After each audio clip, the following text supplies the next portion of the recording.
wabarakatuh. Alhamdulillahirrahmanirrahim. Wassalatu wassalamu ala asyrofil anbiya'i wal mursalin Sayyidina Muhammadin wa ala alihi wasallam. Yang saya hormati Bapak Wakil Kepala Sekolah Marjuani Santoso, yang saya hormati Bapak Ibu pengajar SMK Angkatan 1 Sudarjo. Marilah siang hari ini untuk kesekian kalinya kita panjatkan puji syukur kepada Allah Subhanahu wa Ta'ala karena kita siang hari ini masih bisa diberikan kenikmatan, diberikan kesehatan oleh Allah, sehingga kita bisa berkumpul di dalam ruangan ini guna satu kegiatan yang nantinya untuk lembaga kita, yaitu tentang diseminasi pembelajaran mendalam. Tentunya salawat dan salam tetap saya curahkan ke junjungan kita Nabi Muhammad SAW. Mudah-mudahan kita nanti mendapatkan berkah dan syafaat dari beliau di hari akhir nanti. Bapak Ibu yang berbahagia,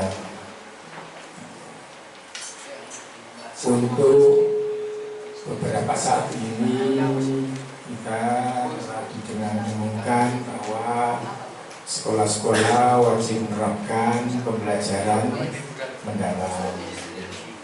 Nah, gini Bapak Ibu, kita berkumpul ini tidak lain adalah tujuan kita sama, yakni kita harus membahas ini ya, utamanya nanti ini untuk lembaga kita. Gimana sih kita cara mengubah pola pembelajaran kita, cara mengajar kita, terus cara siswa belajar. Nah ini di kita itu saya yakin banyak yang masih menggunakan pola-pola yang lama. Nah di dalam momen-momen yang seperti ini yang tentunya kita mulai dituntut untuk melaksanakan pembelajaran kurikulum pembelajaran dalam. Tentunya kita tidak akan mungkin bisa mengerjakan itu kalaupun kita tidak tahu, tidak mengerti. Ya kita sharing aja. Nanti ada beberapa di sini nanti sharing yang itu mungkin Bapak Ibu saya yakin sudah beberapa yang mendapatkan juga dari berbagai macam pelatihan, dan termasuk kemarin saya dan beberapa guru dari bidang perwakilan mapel-mapel tertentu yang sudah melaksanakan nose training.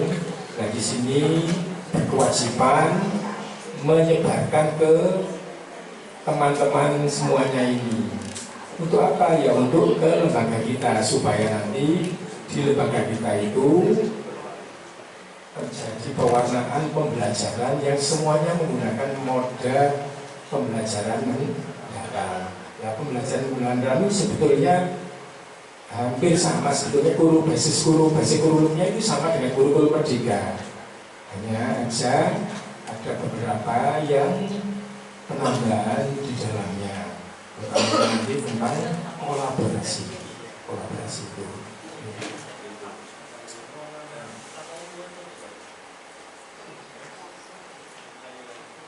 Kita tahu bahwa di era sekarang ini industri itu berkembangnya sangat cepat, sangat cepat. Nah kita selaku lembaga pendidikan, output kita, ya, produk kita itu adalah lulusan-lulusan yang nantinya mereka akan dinanti oleh dunia kerja. Kalau ini nggak sepaham, nggak sepemikiran, nggak mengikuti perkembangan, tentu output kita nanti ya akan dilirik ataupun diserap oleh industri tersebut. Kalau kita hanya berkutat masalah teori, nilai, ya selamanya kita gak akan dilirik. Nah, oleh karena itu kita ke dalam internal lembaga ini harus ada kesepahaman. Kita harus sama-sama mau merubah ke arah sana. Ini yang harus ada di dalam benak hati Bapak Ibu semua ini, termasuk saya itu.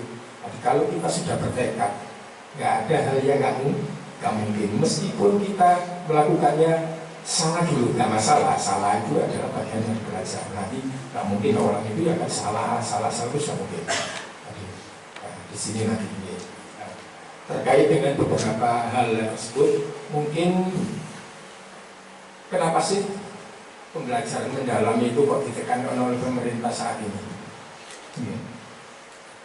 Yang utamanya pembelajaran mendalam itu kan dia melihat ada beberapa aspek yang harus dilakukan di sana. Utamanya nanti belajar itu harus terus bertumbuh, kemudian juga nanti pembelajarannya itu harus dilakukan dalam suasana yang menyenangkan, kebetulan.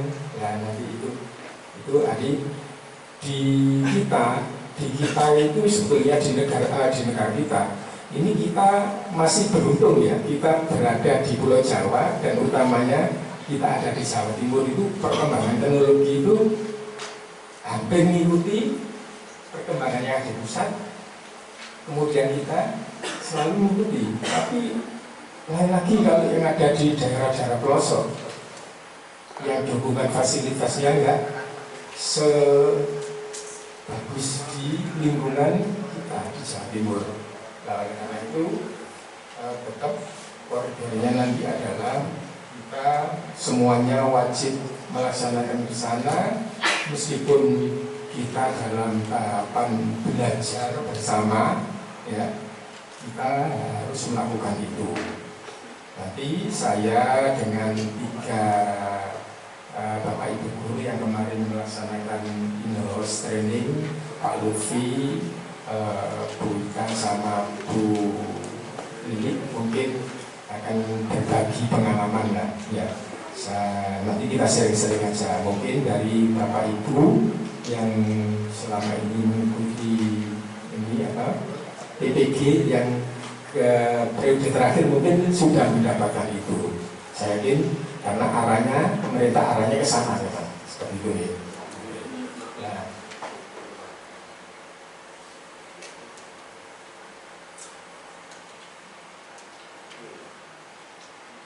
latar belakang kenapa kita itu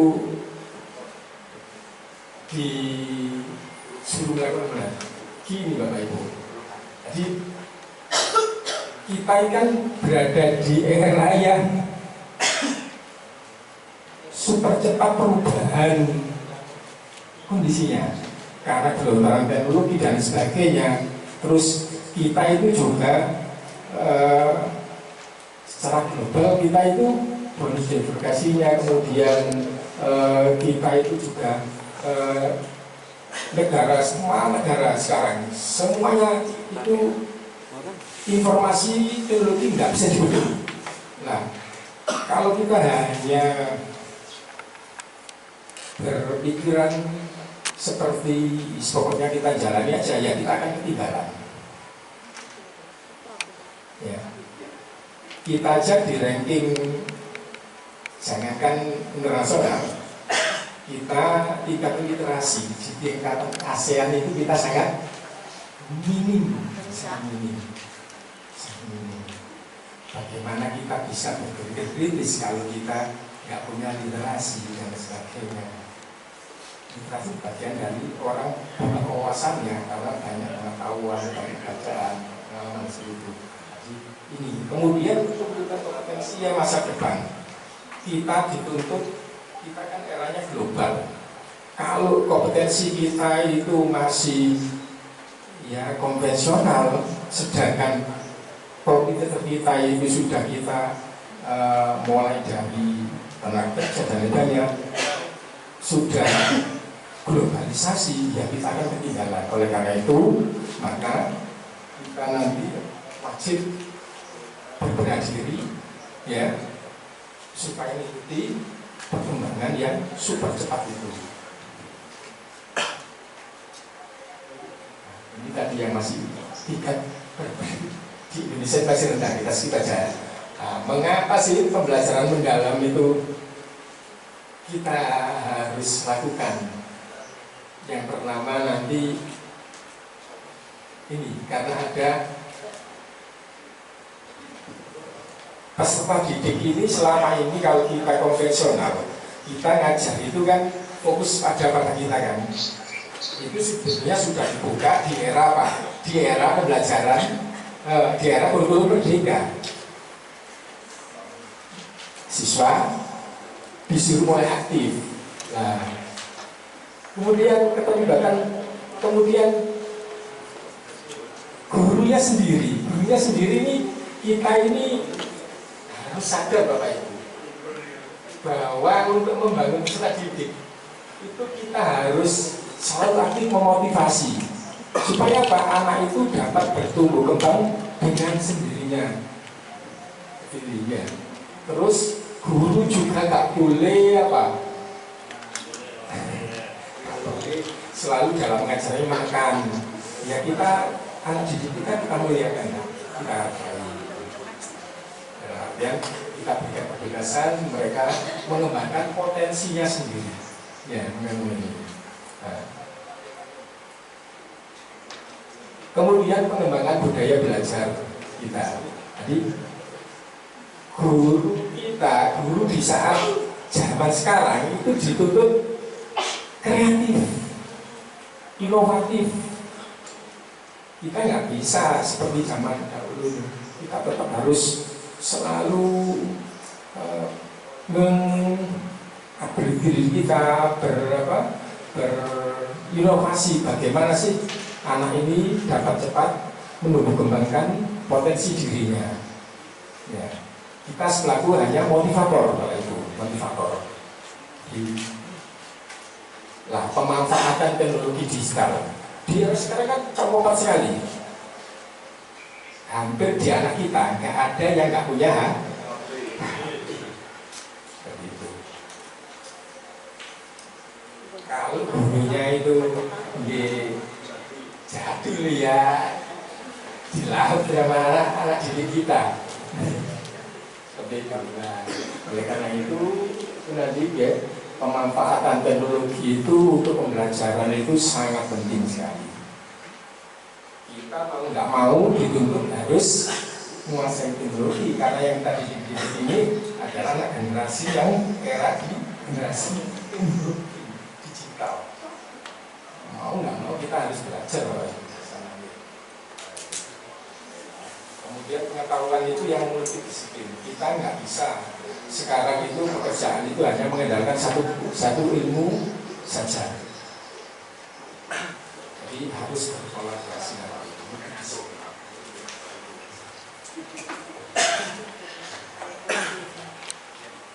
Sebetulnya pembelajaran mendalam itu definisinya itu Bapak Ibu. Pembelajaran mendalam adalah pendekatan yang memuliakan dengan menekankan pada penciptaan suasana belajar dan proses pembelajaran berkesadaran, bermakna, menggembirakan melalui olah pikir, olah hati, olah rasa, dan olahraga secara holistik menyeluruh dan terpadu.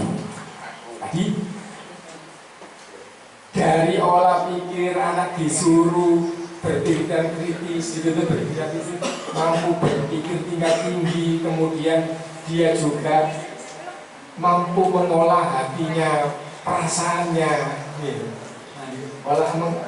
Kemudian olah rasa, sama juga mengolah hatinya, kesehatannya. Itu tidak bisa terpisah-pisah, harus semuanya secara suasananya dalam suasana yang mana yang mengembirakan. Ini tuntutan.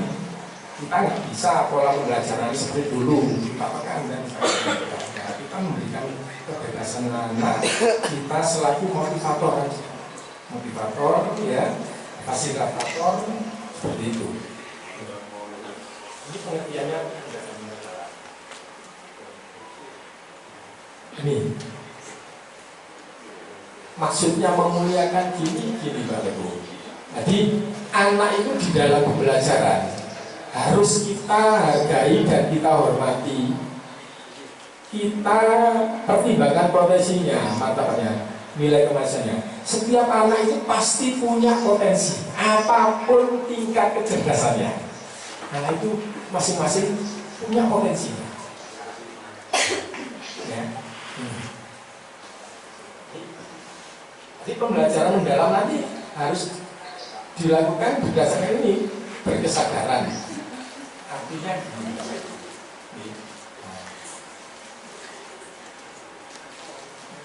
jadi kita dalam proses belajar nanti harus memiliki kesadaran belajar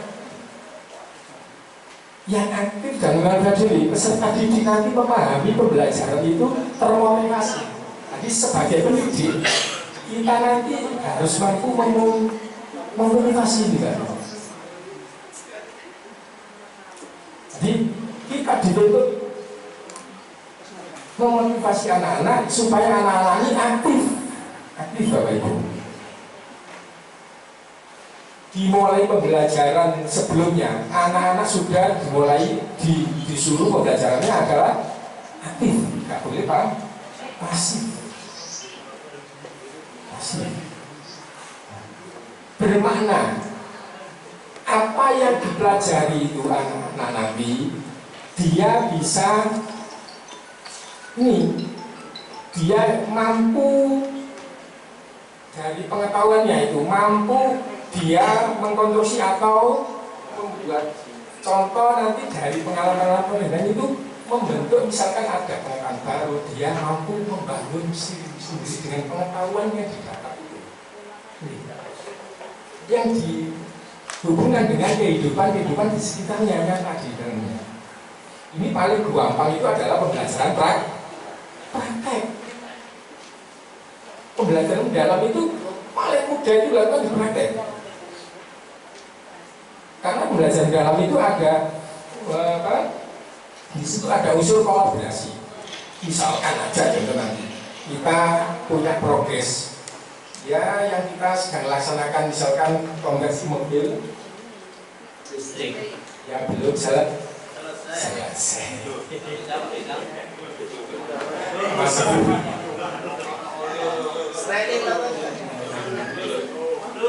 lah, ini kan bisa nanti kita kolaborasi. Ini kan faktual di kehidupan nyata kan ya, bahwa kita dituntut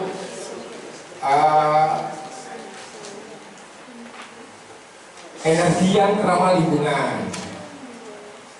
Ya, energi ramah lingkungan. Terus kita dituntut berkolaborasi, di mana yang dulunya itu mobil menggunakan bahan bakar, menggunakan polusi, dikonversi menjadi listrik. Nah, di sini nanti bisa kolaborasi, jurusan otomotif, kurikulumnya nanti dikolaborasi dengan jurusan tadi elektronika.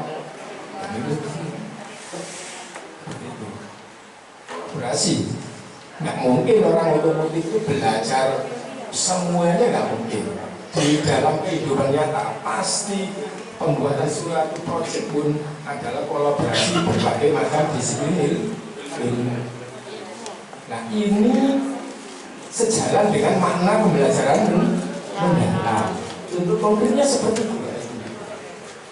Matematika nanti disuruh kolaborasi dengan mapel apa. Nah, ini tuntutan pesan kita membuat satu terobosan kurikulum nanti berbasis masalah paling tidak ya, atau berbasis project.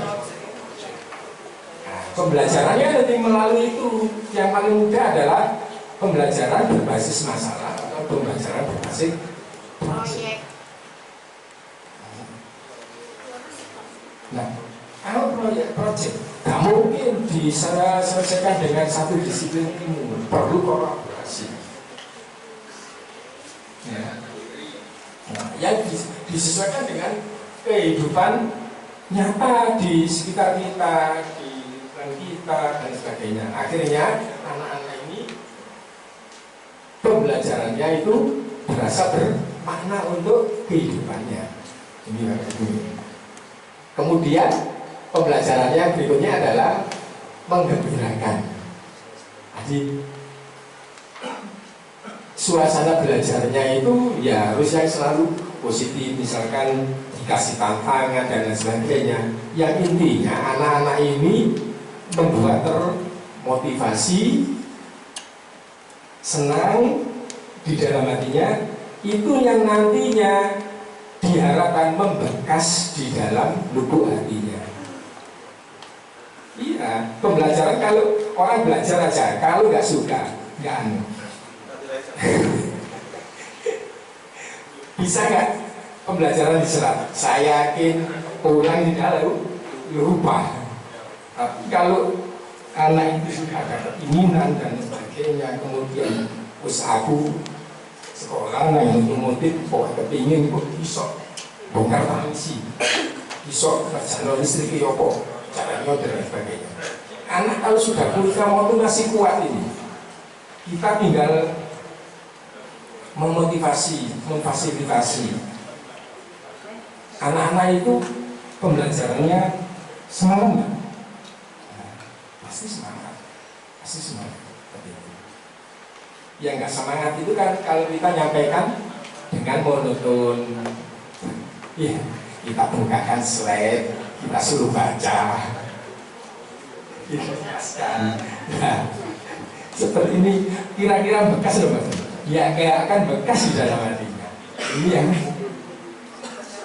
suasananya surga. Suasananya adalah suasana terpaksa. Tidak dalam suasana ini gembira. Ini Bapak Ibu ini ada ini nanti mungkin banyak tadi pembelajaran itu tadi dilakukan melalui cara apa? Olah pikir. Nih, jadi anak-anak ini setiap anak itu punya akal, kemampuan kognitif ya. Ini nanti anak itu pasti punya akal kecerdasan. Disitulah nanti dia diajarkan caranya memahami, menganalisa dan memecahkan masalah. Artinya anak-anak ini diajari berpikir kritis, kritis, olah hati. Anak-anak dalam pembelajarannya dilatih kepekaannya, ya. Ini apa? Kita misalkan dalam pola pembelajaran banyak pembelajaran kita penekanan karakter mereka, cara berperilaku dan sebagainya, berinteraksi dengan sama teman, guru. Ini tidak lain kita sudah mulai mengajarkan apa? Pola hati, kepekaan moral kita, bagaimana sih kita bersikap terhadap guru dan sebagainya. Begitu. Nih. Kemudian pola rasa. Jadi perasaannya itu kita coba duga, coba peka terhadap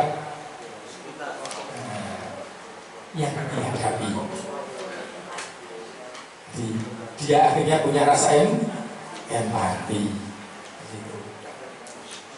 Jadi kemampuan menghargai di sekitarnya dan sebagainya. Hubungan sama teman, hubungan dengan gurunya, dengan temannya dan sebagainya. Di samping itu nanti pembelajaran itu dilakukan dengan menjaga apa? Ini kesehatan fisiknya melalui olahraga. Diberikan ini Bapak Ibu.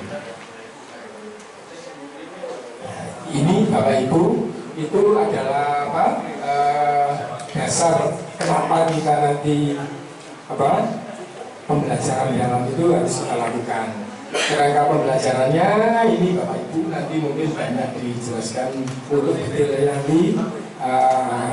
Mungkin Pak Livi, Bu Ina, Bu Lili kemarin yang sudah saya lihat itu sudah melakukan info bocorannya dari teman-teman Tasiraya itu ada teachingnya Bu ya, ada teachingnya yang dimana itu menerapkan satu model pembelajaran dilakukan pada peserta didik. Nah ini nanti mungkin ilmu ini yang bisa ditularkan kepada anak-anak. Jadi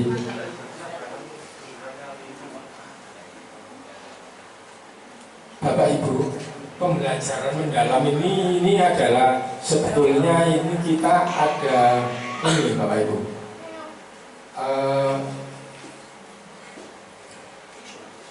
Kita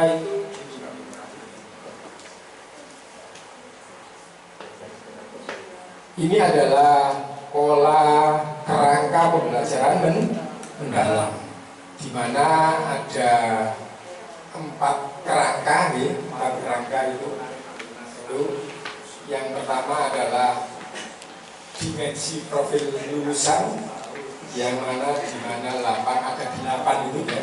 Dimensi profil lulusan itu yaitu berketuhanan kepada Tuhan Yang Maha Esa, masalah ketakwaan dan keimanan anak-anak kita nanti, di mana setelah melakukan pembelajaran ini diharapkan mempunyai ketakwaan dan keimanan, kemudian dia mampu menjadi warga negara yang baik, sadar akan kewarganegaraannya, kemudian juga dia nanti mampu berkreativitas ya, mampu berkreativitas, juga mampu bernalar kritis, mampu berkolaborasi tadi yang saya sudah katakan tadi, dia mempunyai jiwa kemandirian, juga kesehatan dan mampu berkomunikasi. Ini adalah dimensi profil lulusan yang akan kita bikin nanti. Kemudian prinsipnya pembelajaran mendalam tadi, pembelajaran itu dilakukan dalam melalui apa? Pembelajaran mendalam berkesadaran, bermakna dan menggembirakan. Nah, prosesnya gimana? Prosesnya nanti yang dalam peserta didik itu yaitu dia melalui memahami, mengaplikasi dan merefleksi diri. Nah,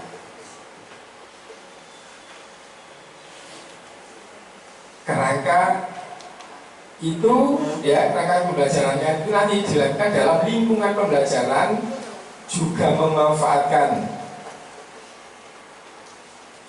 teknologi digital ya. Kemudian juga kita nanti dituntut bermitra dengan dunia luar. Kalau SMK dukungannya adalah dengan dunia industri.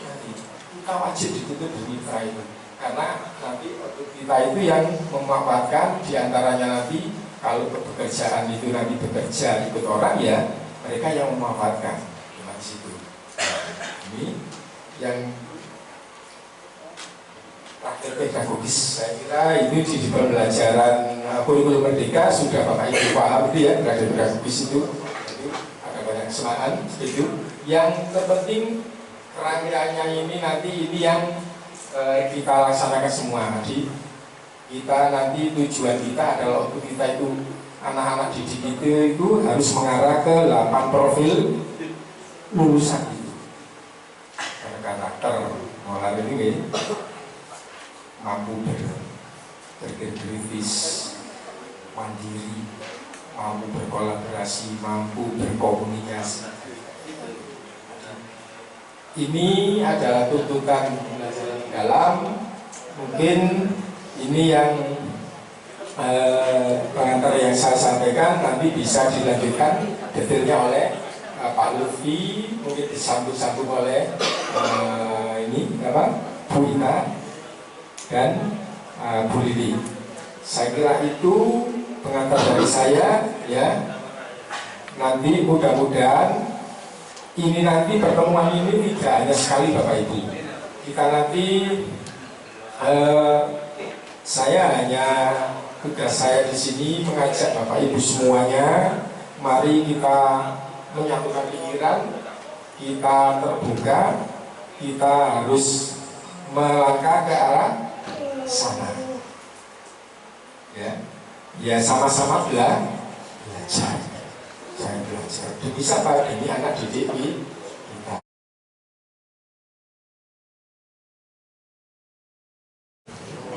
Baik, terima kasih Pak Nasir atas waktunya. Oke. Nanti sebelum masuk ke model pembelajaran mendalam secara menyeluruh, jadi kita menyamakan persepsi dulu Bapak Ibu, bahwa sebenarnya kurikulum itu tidak berubah, hanya modelnya yang ditambahkan atau divariasikan seperti itu. Intinya di pembelajaran mendalam itu sebenarnya adalah cara bagaimana kita merubah cara berpikir anak. Di sini saya membuat sebuah quote Bapak Ibu. Quote talks only friendly and adorable. Ini saya menggunakan bahasa Inggris karena yang saya dapat ini dari internet. Artinya, terkadang pola pikir yang lucu, itu menunjukkan sebuah yang mencerdaskan, lucu. Terutama di era sekarang ini kan anak-anak Gen Z, istilahnya kan bahasa kerennya Gen Z, pola pikirnya itu lucu-lucu. Nah, off the box katanya Pak Aris. Nah, kita sebagai guru terkadang itu menganggap bahwa wah, mosok sih kan gitu ya. Apalagi kalau kita masih berpikir bahwa anak konikul ada tas cili. Nah, itu kan biasanya kita memutus seperti itu. Sedangkan akhirnya muncullah pola pembelajaran mendalam itu tujuannya sebenarnya adalah bagaimana guru itu memotivasi. Mungkinnya tadi bisa disampaikan Pak Nasir, memotivasi, memberikan semangat. Karena anak-anak Gen Z yang era-era sekarang ini kalau sudah diputus dia harus males dan dia nggak mau ketemu bapak ibu mana. Aku ini ngomong gak direken. Nah, itu anak Gen Z. Nah, tuh. Jadi saya lanjut, ada yang namanya grow mindset Bapak Ibu. Grow mindset itu sebenarnya lama, 2006 itu sudah ada. Tapi gaungnya itu mungkin 2-3 tahun terakhir. Karena sudah jelas kita persepsinya sama ya, Indonesia akan selalu tertinggal. Kok bisa Pak? Ya ini 2006, sekarang 2025, sudah berapa tahun? Tapi ini baru rame. Bukunya, kita ada bukunya, The New Psychology of Success. Jadi ini sebenarnya ilmu psikolog ya. Kepercayaan bahwa kemampuan dan kecerdasan individu dapat dikembangkan melalui usaha, kerja keras, dan ketekunan. Kita sepakat ya, anak-anak kalau misalnya mereka itu rajin, tekun, meskipun dari sisi kecerdasan itu ya seperti itu. Tapi saya yakin dengan ketekunan itu mereka bisa diulang seperti itu. Sahroni, contoh yang baru itu kan Sahroni itu tadi. Karena Sahroni itu kan ya kayak gitulah, kita nggak perlu bahas itu. Nah, ada dua pola pikir Bapak Ibu, fixed mindset dan grow mindset. Biasanya fixed mindset ini adalah orang-orang yang mohon maaf kolot bahasa saya, kompatos, waku, nah gitu. Nah, kan ibu kering dikasih air nggak bisa. Nah ini Jadi percaya bahwa kemamen itu tetap kalau itu muslim dasarnya mau muslim itu sini tak boleh. Nah, itu tidak boleh. Oke. Karena pasti suatu saat anak itu kan sugesti Bapak Ibu ya. Sugesti. Nah, sugesti oke. Jadi mau nggak mau saat ini Bapak Ibu guru ini profesinya nambah satu lagi.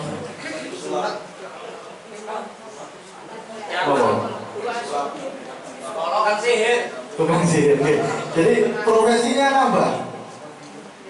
Menjadi seorang motivator. Ini sekarang menjadi tugas utama guru. Motivator. Anak terus dimotivasi sampai elek. Dimotivasi terus tapi tetap aja tidak bisa.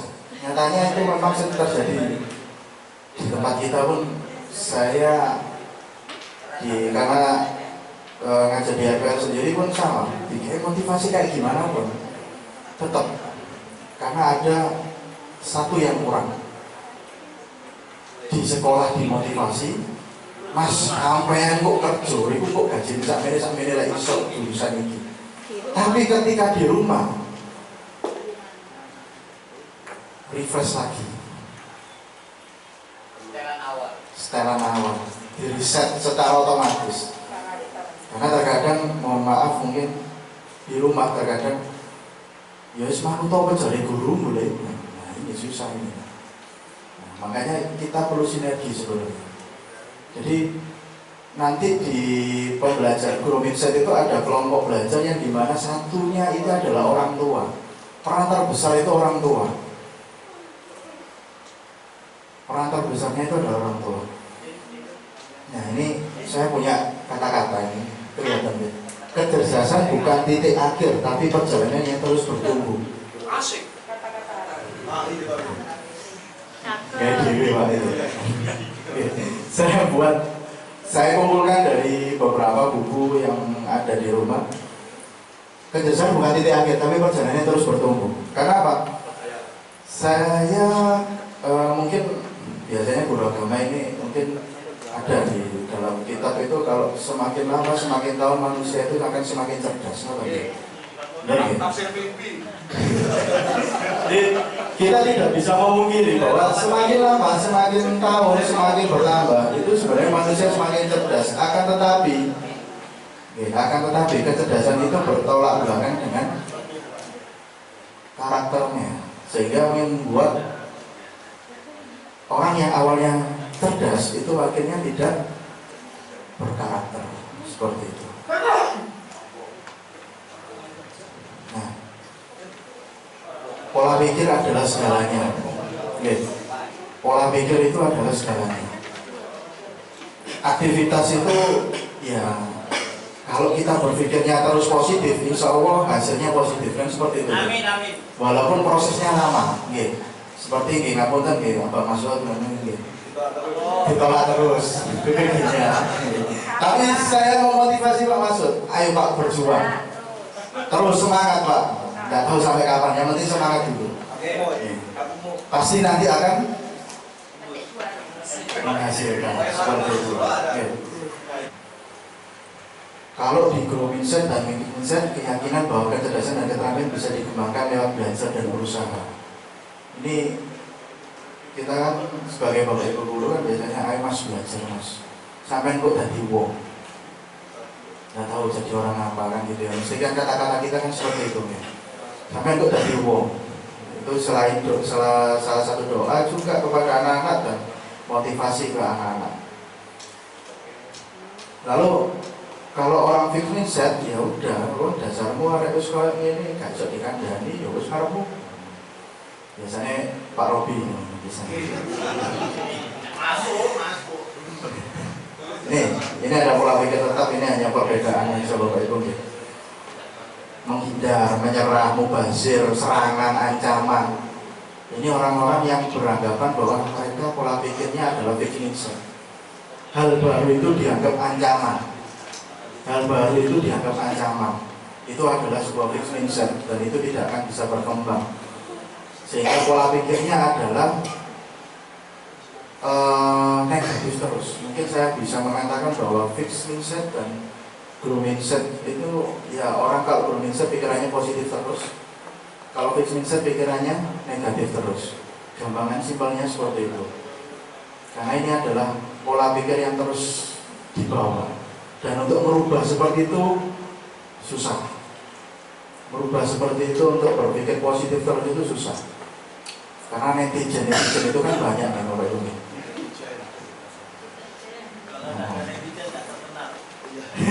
Oke, benar Pak Robi. Nah, ini contoh Bapak Ibu. Saya yakin Bapak Ibu sudah melakukan yang di sebelah warna hijau gitu. Kalau saya gagal berarti saya harus belajar lagi, belajar lalu mencoba lagi. Ngopi dulu Pak. Kalau saya gagal berarti saya tidak mampu. Saya yakin Bapak Ibu guru pasti akan berada di posisi warna hijau terus semua. Lalu saya akan menerima pekerjaan yang belum pernah saya kerjakan, sebab ini adalah peluang untuk belajar dan mengembangkan potensi diri. Apapun pekerjaannya, pokoknya dilahap dulu. Entah itu bisa atau tidak. Pikir kali. Sepenting di depan sudah jelas. Jelas, tidak tahu jelas apanya ini. Lalu kesalahan merupakan sebuah proses belajar dan peluang untuk meningkatkan potensi diri. Saya bisa belajar apapun juga yang saya mau, termasuk hal-hal yang sangat sulit sekalipun. Kontranya adalah saya hanya bagus dalam bidang tertentu saja dan tidak untuk bidang lainnya. Nah ini yang 1, 2, 3. Nomor 4 untuk fixed mindset. Ini tidak boleh sebenarnya. Tidak boleh dalam artian apa? Anak-anak saat ini dan kedepannya itu sebenarnya dituntut untuk multi, serba bisa. Tuh, kok bisa? Ya, karena sekarang ini efisiensi judulnya. Sehingga kamu harus bisa A, kamu harus bisa B, kamu harus bisa C. Nah, ini yang saat ini sering terjadi. Anak-anak generasi Z dan seterusnya itu kalau mereka disuruh untuk beda pekerjaan pasti nggak mau. Sedangkan di perusahaan itu mereka dituntut untuk serba bisa.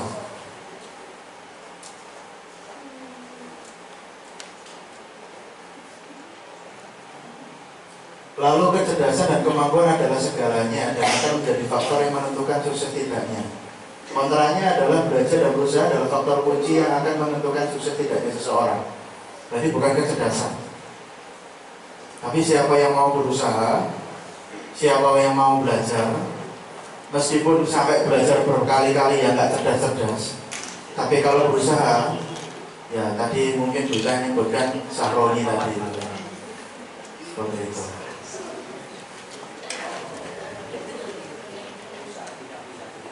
Nah, ini yang akan kita terus lakukan kepada anak didik kita. Saat melihat ada murid yang mau menyerah ketika menemui ketantangan atau kesulitan, segera dorong dia untuk mencoba lagi. Apalagi contohnya adalah di depan mata September Oktober ini ada TKA.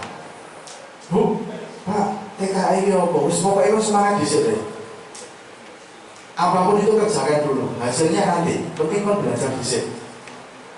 Apalagi kalau sudah ketemu mata pelajaran matematika. Biarlah gitu.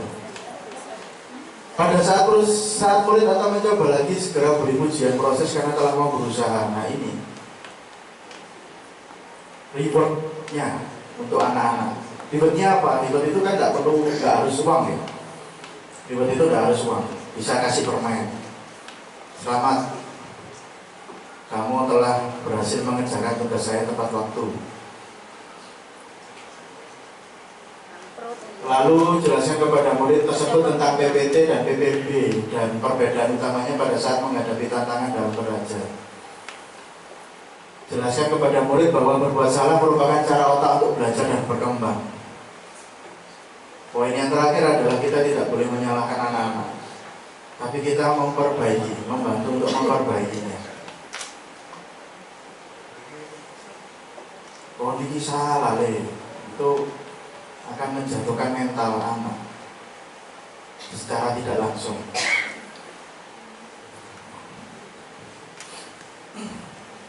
Nah, ini yang saya katakan tadi, bahwa ada peran satu orang yang kita harus pahami, bahwa orang tua itu punya peran penting. Saya mungkin punya pemikiran seperti ini, betul, mungkin bisa dikoreksi juga. Kalau karakter itu dibentuk di rumah, benar seperti itu Bapak Ibu? Karakter itu dibentuk di rumah atau di sekolah? Di rumah. Sedangkan di sekolah karakter itu penerapan. Nah, peran orang tua ini menjadi sangat penting, karena kalau di guru mindset, di pembelajaran mendalam utamanya ada di orang tua. Sebagai contoh, tadi kita melaksanakan ulangan atau peran satu ganjil itu kan di rumah gitu. Yang biasanya ngerjakan di sini itu nilai sudah dipastikan 75%, nilainya itu pasti ada di nilai 60 ke bawah. Tapi hari pertama, mungkin saya menunjukkan sedikit Bapak Ibu. Satu. Berapa? Wow. 90. Entah itu, saya tetap berpikiran positif ya. Anaknya ngerjakan sendiri. Kenapa? Kalau kita lihat di sini ya hanya satu anak, TPM 1, oke. Ketemu TPM 1 lagi enggak? Enggak, masih panjang. Terus kenapa saya bisa menyampaikan itu, saya berpikir positif anak-anak ini ngerjakan sendiri? Karena ada flag di sini. Flag ini menyatakan bahwa anak-anak itu lagi ragu-ragu untuk mengerjakan. Ditandai. Berarti ini benar gak isapanku? Di sini kelihatan Bapak Ibu. Ada flagnya juga. Jadi beberapa saya tadi analisis sebelum lihat ke sini, ada kegiatan ini seperti ini hasilnya. 90. Ada yang 0 Pak, ada. Ngerjakan cuma 2 menit. Mungkin. Baru masuk. Saya berpikiran positifnya adalah dia baru bangun tidur. Ya, betul. Ada. TKR 1 itu 757 159.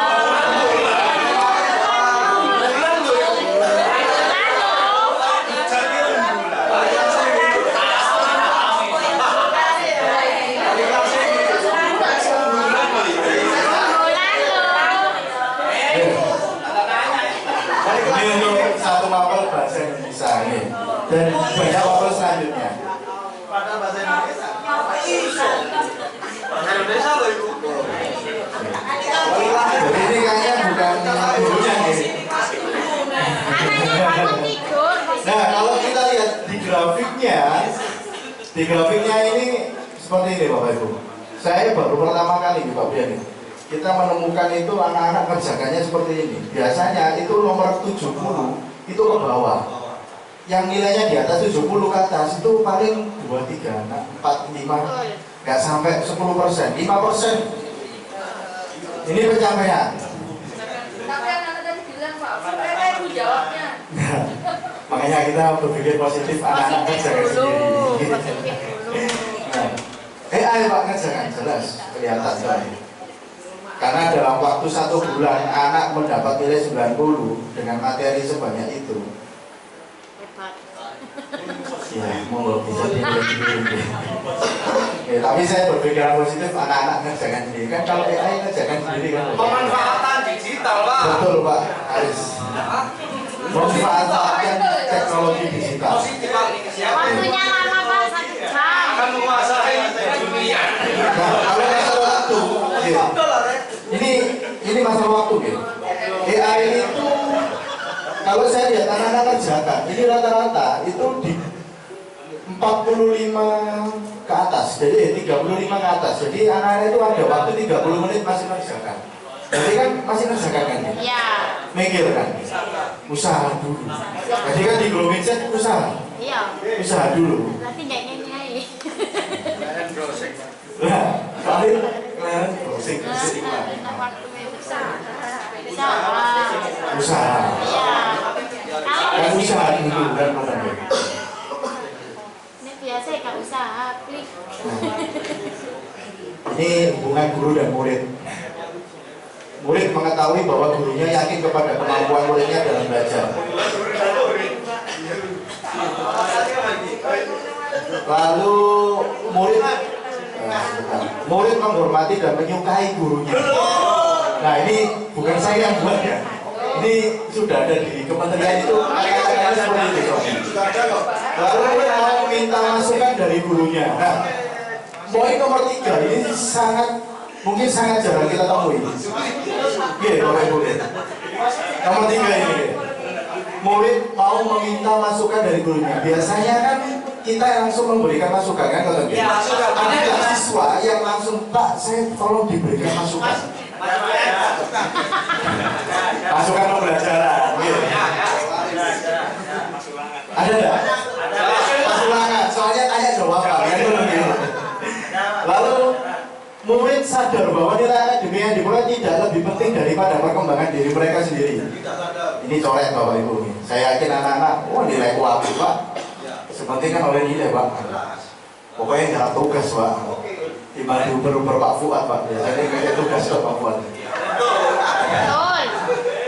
Murid merasa aman dengan gurunya. Saya rasa ini aman semua. Karena sudah beberapa tahun tidak ada kekerasan. Oke.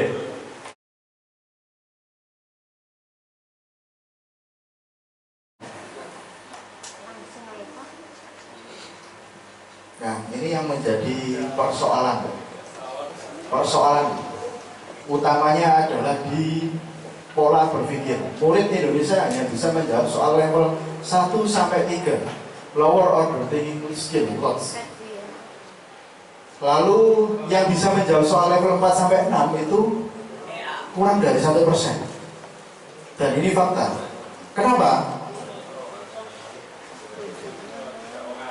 Karena ketika anak-anak itu disuruh membaca, sulit. Suruh baca itu sulit. Bahkan ini membaca yang bukan digital ya. Baca buku fisik aja sulit, apalagi baca digital. Baca WA, pasti akan ketinggalan kata-katanya. Persepsinya beda. Apalagi kalau misalnya kalau di soal AKM itu AMBK itu kan biasanya gambar, disediakan gambar, grafik, bisa baca? Nggak bisa. Bingung, apa ini Pak? Ya apa Ibu? Ya apa ini? Itu nanti belum lagi teks bacanya banyak. Nah, sehingga nanti mungkin arahnya adalah ketika di kegiatan kokurikuler itu, makanya di kegiatan kokurikuler itu ada satu pokok bahasan yang bisa diangkat, yaitu literasi, budaya literasinya yang kita munculkan. Karena anak suruh baca itu sulit soalnya. Membaca kita bisa lihat level 1, level 2, level 3 sama 4 sampai 6 ini untuk cara berpikirnya. Karena anak-anak butuhnya kalau saat ini cara berpikirnya simpel-simpel soalnya. Terus pokoknya harus sekolah mah. Oleh ijazah, lulus oleh ijazah. Nah itu memang pola pikirnya anak-anak sekarang seperti itu. Sehingga Bapak Ibu guru sekalian, tugasnya adalah merubah pelan-pelan seperti itu. Walaupun kita berusaha dulu gitu. Seperti itu. Ini tadi sudah disampaikan oleh Pak Nasir. Nah, prinsipnya itu adalah 3 sebenarnya. Saya pun sebenarnya di kerangka pembelajaran ini dah hafal. Kalau di kemarin di pembelajaran di deep learning waktu kegiatan ini tuh dihafalkan ini. Bermakna, berkesedaran, menggembirakan. Oke. Bermakna, berkesadaran dan menggembirakan. Kuncinya hanya ada di sini. Bagaimana pembelajaran itu bermakna untuk anak-anak. Lalu anak-anak itu sadar bahwa dia itu lagi belajar. Karena apa? Realitanya anak-anak datang ke sekolah itu tujuannya untuk apa? Tidur, cari sangu, guyonan, game.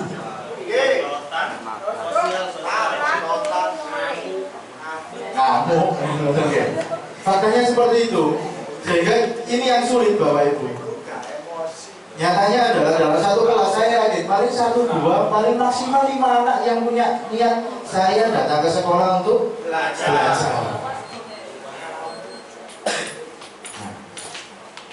Nah, ini PR kita, gitu. Ini tugas berat kita. Kalau pelajaran sekarang saya rasa, mohon maaf sekali bahwa materi pembelajaran itu sekarang luas, gitu. Anak-anak bisa cari di internet, gitu. Meskipun itu AI, guru, Bapak Ibu guru, kita semua, dan saya mungkin saling mengingatkan bahwa kita tidak boleh, gitu, untuk saat ini melarang anak-anak menggunakan AI. Kenapa? Kita lebih baik mengarahkan iki lho AI itu saja nih sing bener kok ini. Biar hasilnya itu jelas. Kenapa? Kalau kita menolak anak-anak, wah kemana ini gawe materi atau enggak apa? Kalau misalnya kamu belajar dari soal itu dari AI, jangan. Kenapa? Arah perkembangan teknologi itu ke AI. Kalau kita melarang anak-anak secara mutlak, maka anak-anak ini akan ketinggalan. Jadi kita harus berdampingan, hidup kita berdampingan. Mungkin waktu di COVID itu kan kita berdampingan dengan COVID. Nah, kita harus hidup berdampingan dengan AI itu lagi. Seperti itu. Lalu menggembirakan. Nah, menggembirakan ini sering terjadi miskonsepsi, gitu. Menggembirakan ini yang dipahami biasanya itu adalah kelas itu rame, terlalu banyak ice breaking. Kalau saya pernah lihat konten itu dalam 2 JP, ice breakingnya itu mungkin bisa jadi 45 menit. Kalau ice breaking itu saya pernah lihat di konten di thread sama TikTok itu mengatakan bahwa terlalu banyak ice breaking, ya. Itu juga akhirnya bukan itu ya sebenarnya, bukan itu.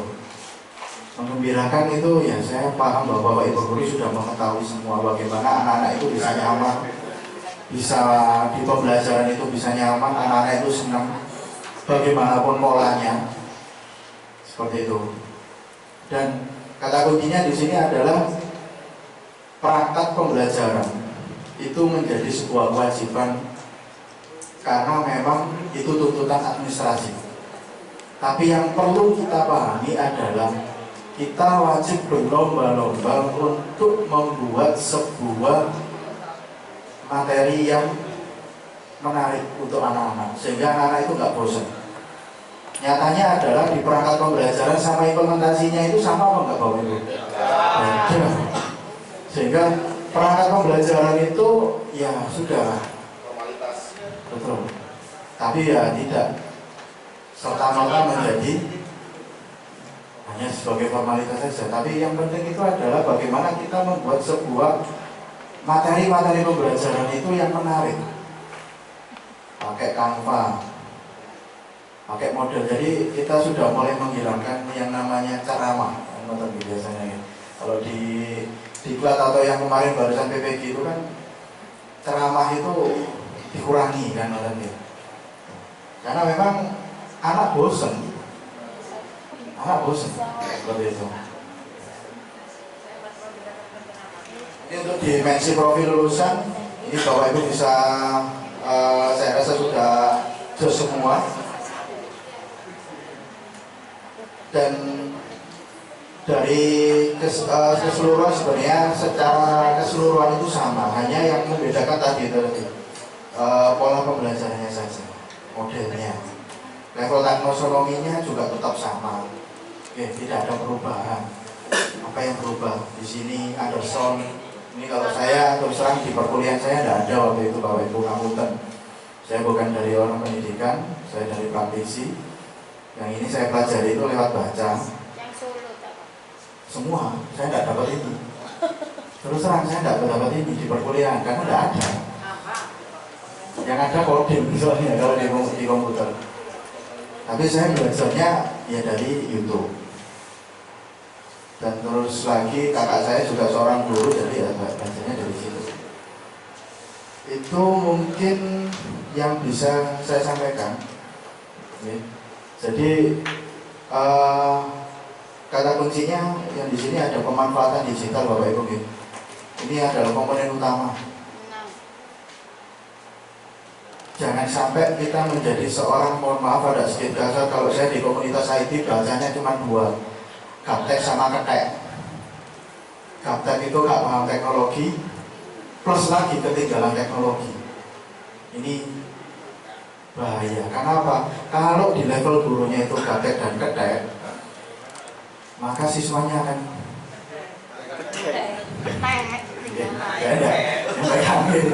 jadi memang ya seperti itu. Makanya ada tuntutan-tuntutan ngajar itu harus menggunakan ini, menggunakan ya, kita harus menggunakan laptop, menggunakan gadgetnya. Kalau kita tetap bahasa dengan laptop, kita bisa menggunakan HP. Yang penting ada kuotanya.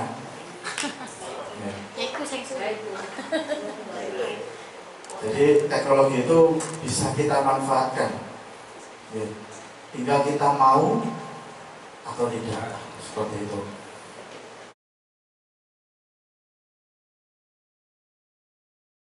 Assalamualaikum warahmatullahi wabarakatuh.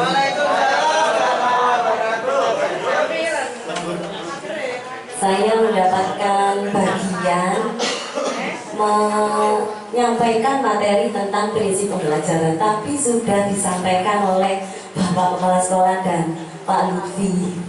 Jadi saya sampaikan apa ini Pak Lutfi? Asesmen dalam pembelajaran. Oke. Penilaian atau asesmen, Bapak Ibu pasti sudah lebih paham karena sudah jadi guru tidak hanya 1 tahun, tapi sudah lebih dari itu ya. Jadi asesmen itu proses pengumpulan dan pengolahan informasi untuk mengetahui kebutuhan belajar dan capaian perkembangan atau hasil belajar murid. Nah, asesmen itu dapat dilakukan atau digunakan untuk menggunakan beragam teknik atau instrumen, disesuaikan dengan tujuan belajarnya. Yang pertama, prinsip asesmen. Yang pertama yaitu berkeadilan. Jadi kita menilai siswa itu tidak, kalau dulu itu kan alah didelok batu itu wis hafal aku wis akeh biji. Senapi arek wis aktif, banyak bertanya apa jadinya ambek merentok wis iso dulu gitu ya Bapak Ibu. Tapi sekarang kita tidak boleh seperti itu. Kita harus berkeadilan, adil sesuai dengan kemampuan siswa itu saat pembelajaran ya. Terus yang kedua yaitu edukatif. Penilaian yang hasilnya digunakan sebagai umpan balik bagi pendidik, bagi peserta didik, dan untuk orang tua ya, untuk meningkatkan proses pembelajaran dan hasil belajar. Jadi umpan balik ini edukatif ini untuk umpan balik pendidik ya. Oh, pembelajaran kita hari ini apakah sudah tersampaikan dengan baik kepada siswa ya, atau murid itu apakah sudah paham dengan pembelajaran kita hari ini, tidak hanya paham saja ya, tapi bisa mengaplikasikan di dalam kehidupannya sehari-hari, bisa memecahkan masalahnya, bisa memecahkan masalahnya. Yang kedua tadi edukatif untuk peserta didik ya, untuk mengetahui capaiannya gitu ya. Kemudian orang tua juga seperti itu, seperti asesmen kalau kita setelah ujian kita akan memberikan hasil belajar ya, hasil ujiannya. Kemudian apalagi asesmen ada dua ya Bu ya, asesmen formatif dan asesmen sumatif. Insya Allah Bapak Ibu juga sudah paham. Saya cuma sharing-sharing aja ya Bu ya, karena saya nggak mau menggurui, saya juga belajar gitu ya. Nah, asesmen formatif ini ada bertujuan untuk memberikan informasi atau umpan balik bagi pendidik dan murid untuk memperbaiki proses belajar. Nah, asesmen formatif bisa berubah di awal pembelajaran dan juga bisa di dalam proses. Nah, di awal pembelajaran ini untuk supaya kita sebagai guru itu bisa mengetahui kesiapan awal dari murid sebelum masuk ke materi. Ya.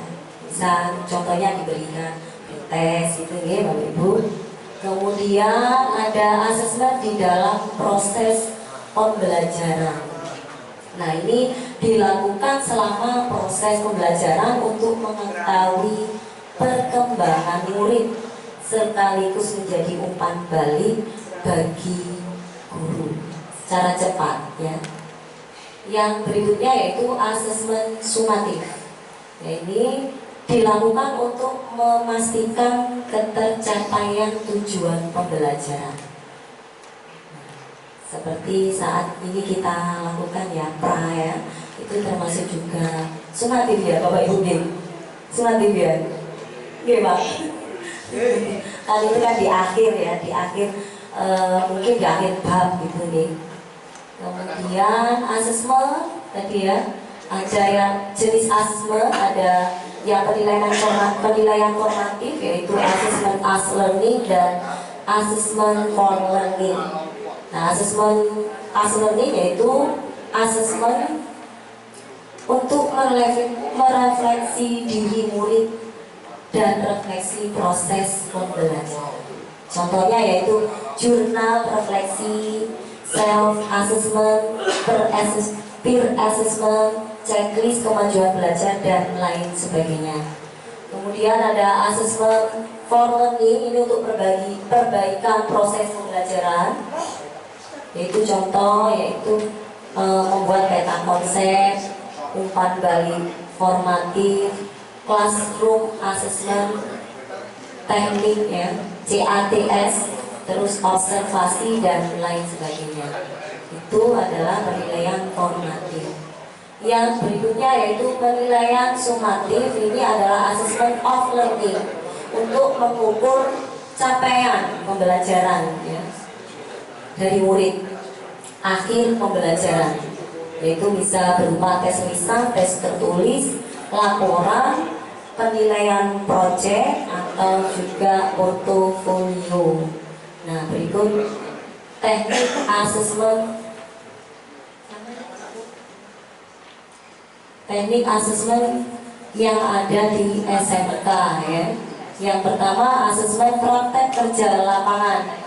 Ini karena kita di SMK, ini ada asesmen praktek kerja lapangan yang dilakukan oleh siswa SMK untuk mengaplikasikan kompetensinya, kompetensi keahliannya ya, secara langsung mengukur kemampuan siswa dalam menerapkan ilmu di dunia kerja nyata.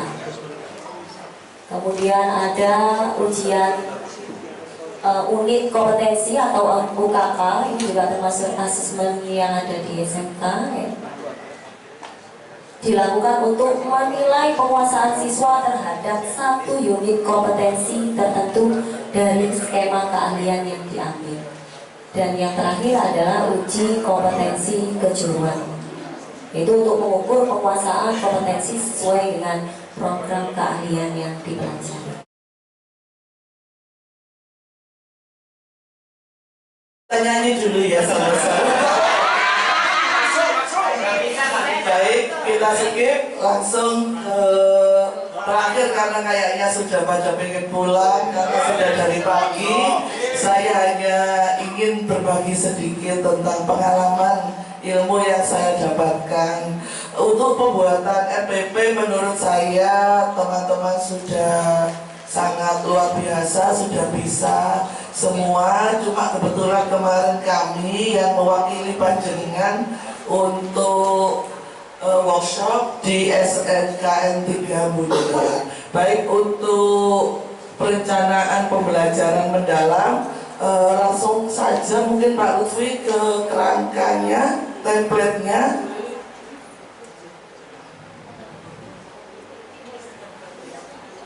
Baik, menurut yang kami dapatkan kemarin untuk pembelajaran mendalam ini semuanya tidak ada yang berubah.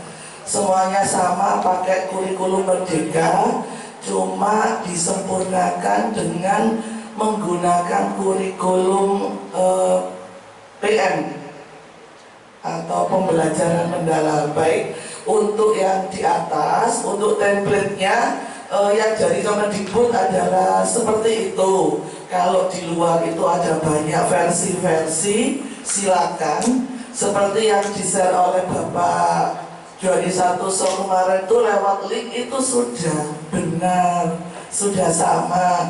Cuma panjenengan itu maunya yang mana terserah. Atau kalau diseragamkan untuk SMK Antartika juga boleh. Kalau berbeda juga tidak apa-apa. Karena kalau menurut saya baik, bagus FPP itu dan menarik, belum tentu kalau panjenengan yang memakai atau mengajarnya itu adalah baik. Jadi diserahkan ke Bapak Ibu guru sendiri. Baik, langsung saja. Yang pertama yaitu ada identifikasi. Di situ dimasukkan dimensi profil lulusan. Ada 8G yang berkeimanan, terus berkewargaan, terus ada berpikir kritis, apalagi Bu Bon? Kreativitas, mandiri, kesehatan, kolaborasi, dan macam-macam itu ya. Nah, kalau menurut saya itu semua kita contoh saja, karena secara tidak langsung kita itu sudah menerapkannya menurut saya. Kalau panjenengan kalau memilih 5 atau 4 saja untuk dimensi profil lulusan, silakan. Baik, kemudian yang kedua ada tujuan pembelajaran. Saya yakin panjenengan sudah handal di sini. Untuk kata kerjanya, menurut fasil kami, panjenengan pakai kata kerja aktif boleh, pakai kata kerja pasif boleh. Kemudian Anda ingin lengkap, Anda tambahkan ada yang A, B, C, D itu kayak behavior, kemudian bla bla bla itu boleh. Terus untuk tujuan jangan terlalu banyak Bapak Ibu, cukup 1 atau 2 saja kalau itu untuk satu pertemuan. Kalau bisa dalam satu pertemuan itu tujuannya itu tuntas. Jadi panjenengan nulis banyak tapi tidak selesai. Kalau bisa sedikit saja tapi tuntas. Kemudian ada desain pembelajaran, yaitu praktik pedagogis. Nah, ini yang baru, istilah baru. Kalau yang dulu itu adalah kayak model pembelajaran, panjenengan pakai PJBL atau pakai PBL. Kalau pendek Anda mau memecahkan masalah diskusi, pakai PBL gitu ya Pak. Kalau panjang mau membuat proyek, silakan lebih dari 1 atau 2 pertemuan. Kemudian untuk kemitraan pembelajaran, di situ dituliskan kegiatan kemitraan. Panjenengan materinya disesuaikan. Misalnya di mapel pelajaran saya bahasa Inggris, saya mengajar tentang teks deskriptif, gitu ya, menggambarkan sesuatu secara detail. Saya karena murid saya ini adalah STM, saya menghubungkannya dengan jurusan yang ada di masing-masing sekolah. Ada TPM, ada TKR. Saya coba untuk bekerja sama dengan guru otomotif. Saya ambil gitu ya, saya menggambarkan keadaan bengkel otomotif, tujuannya apa, terus manfaatnya apa untuk menggambarkan bengkel itu. Jadi terserah panjenengan. Berikutnya ada lingkungan pembelajaran. Oke, di situ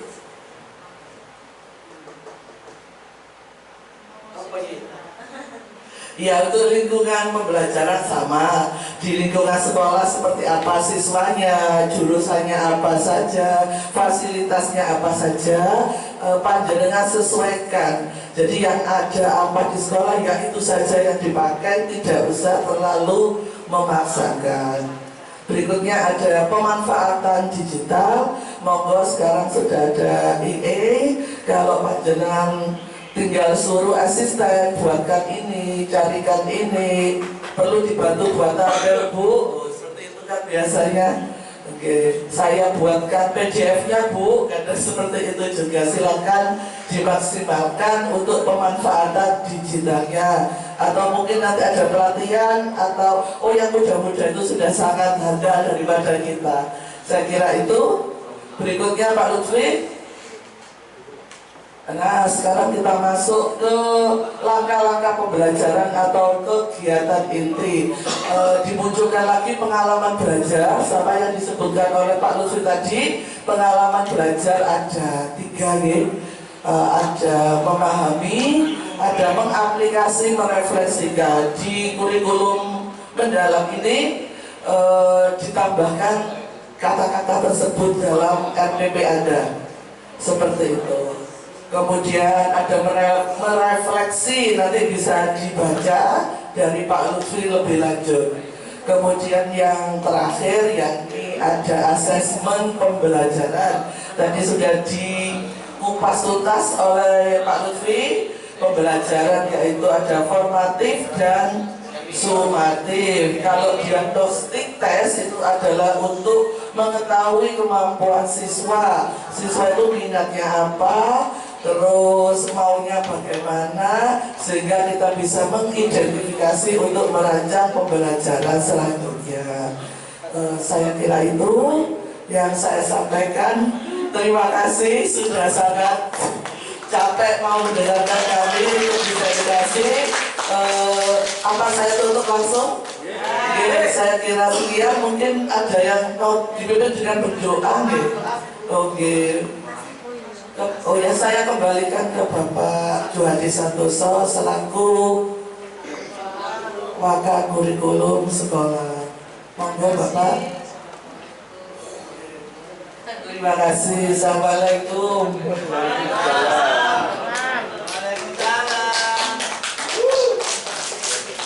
Super sekali.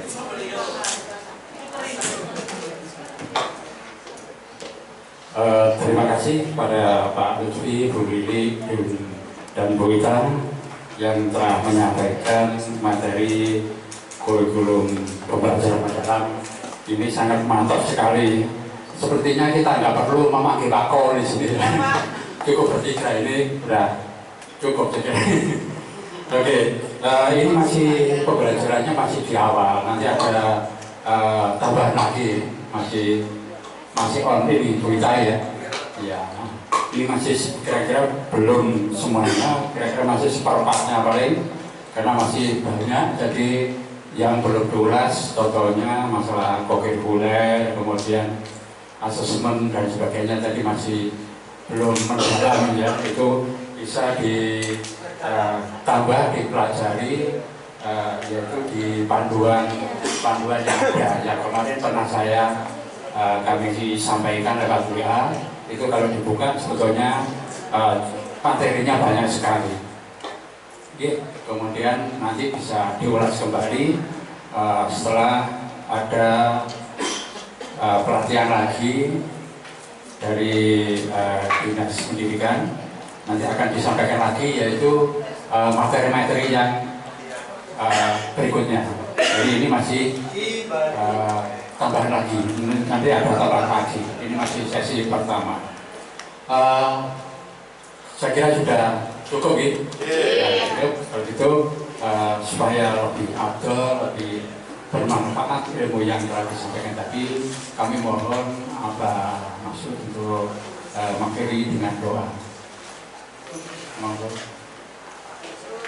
Dari saya, akhiri assalamualaikum warahmatullahi wabarakatuh.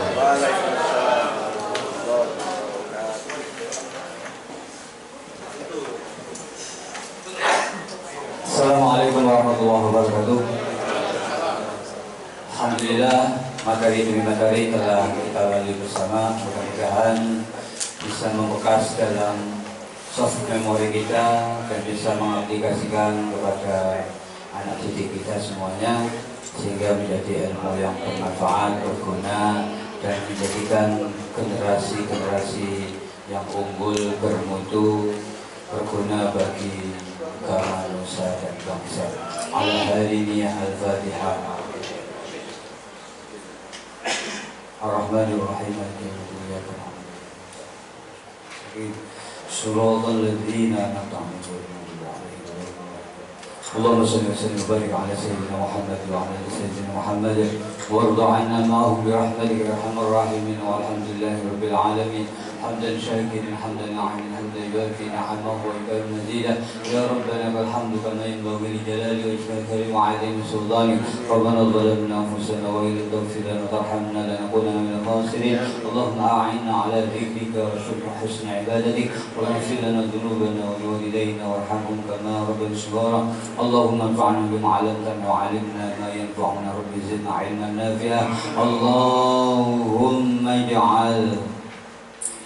اللهم اجعل اجتماعا مباركا يا ارحم الراحمين اللهم ربنا اتمم لنا نورنا واغفر لنا ذنوبنا انك تسمع وتب علينا يا مولانا يا رب الرحيم ربنا اتنا في الدنيا حسنه وفي الاخره حسنه وقنا عذاب النار صلى الله على سيدنا محمد وعلى سيدنا محمد واخر دعوانا الحمد لله رب العالمين بسر الفاتحه.